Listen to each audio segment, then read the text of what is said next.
Hi friends, सगळ्यांनाच गणेश चतुर्थीच्या खूप खूप शुभेच्छा। आज आपण आहे ना उकडीचे मोदक तर सर्वांनीच खाल्ले, पण आज आपण उकडीच्याच मोदकामध्ये थोड्या वेगळ्या स्वादामध्ये आहे ना मस्त रोज मोदक बनवणार आहोत।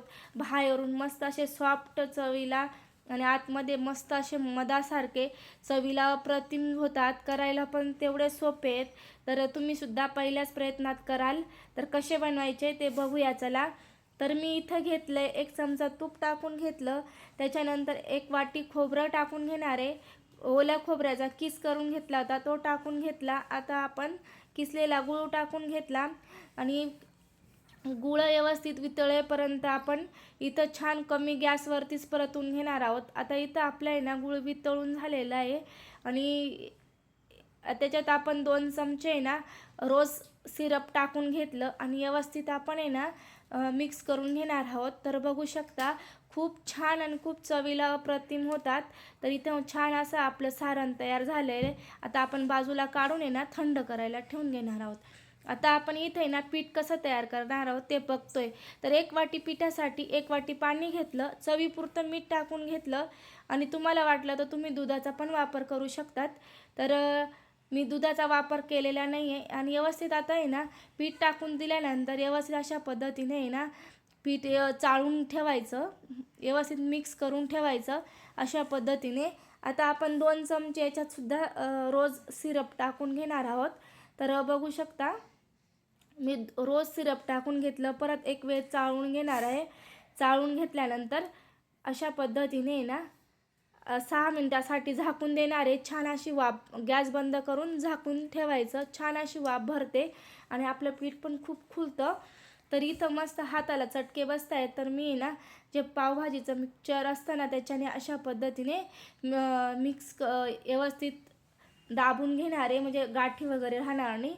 तर आता मी ते हातानेच करून घेते। तर थोडंसं पाण्याची मला इथं आवश्यकता वाटते, तर मी हाताला आहे ना थोडं पाणी लावून घेतलं आणि अशा पद्धतीने छान मळून घेतलेलं एकजीव होईपर्यंत।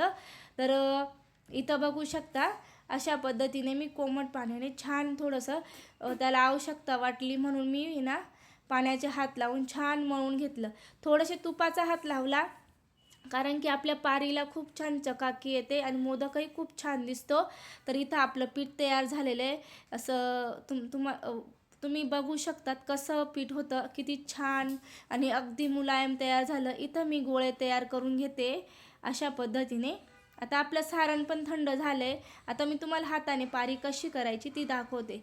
दोन्ही अंगठ्याच्या साह्याने ना असे गोल गोल पारी हाताने ना फिरवायचं गोळ्याला, छान अशी पारी तयार होते। तर बघू शकता अंगठ्यानेच पारी तयार होते। तर इथं आपल्याला हवं तेवढं सारण भरून घ्यायचं। मधला अंगठ्याचा बाजूचा जो बोट असतो ना तो आतमध्ये ठेवायचा आणि बाहेर काढायचा आणि बाहेरच्या दोन्ही बोटांनी दाबून ठेवायचं। अशा पद्धतीने आपली कळ्या खूप छान पडतात आणि आपले मोदकही खूप सुबक असे दिसतात। तर मस्त असा पहिला मोदक मी खूप घाईघाईत बनवला। आता मी तुम्हाला प्लास्टिकच्या कागदावरती पारी कशी बनवायची ते दाखवते। तर प्लास्टिकच्या कागदामध्ये गोळा ठेवायचा, त्याच्यावरती एक प्लेट घ्यायची, अशा पद्धतीने दाबून घ्यायचा। मस्त अशी बारीक छान पाहिजे तशा पद्धतीने आपल्याला पारी तयार करून भेटते। आता आपल्याला हवं तेवढं सारण इथं मी भरून घेतलं आहे। तर असं बघू शकता मी आधी सांगितलं अंगठा आणि अंगठ्याचा बाजूचा बोट जो असतो तो आतमध्ये ठेवायचा आणि अंगठा आणि बाहेरचे 2 बोटांनी ना त्या कळी दाबून पारीला असं दाबून कळी पाडायची आहे। तर एकाच साईडला ज्या कळ्या आपण पाडतो ना ते एकाच साईडला आल्या पाहिजे, तेव्हा आपल्या छान अशा कळ्या दिसतात। तर बघू शकता आता माझा दुसरा पण मोदक तयार झालेला आहे। तर मी तुम्हाला 2 स्टेप सांगितल्या आणि अशा पद्धतीने मस्त असे छान मोदक तयार करून घेतले। आता मी तुम्हाला वाफून दाखवते। इथं मी ना एक प्लेट घेतली जाळीची, तिच्यावरती वाटीमध्ये ना पाणी घेतलं स्वच्छ आणि असे बुडून मोदक ठेवले, कारण की आपले मोदक आहे ना तर आपण पिठाचे हात लावून केले होते ना त्याच्यामुळे। तर अशा पद्धतीने आपण आहे ना 10 मिनटासाठी झाकून ठेवून वाफ देऊन घेणार आहोत. तर इथं मस्त असे लुसलुशीत आणि किती सुंदर असे मोदक तयार झाले. तर बघता क्षणी असे खूप मन समाधान आणि सुखी झालं. तर तुम्हाला सुद्धा असे मोदक बनवायचे असेल तर लाईफ इझी एमीला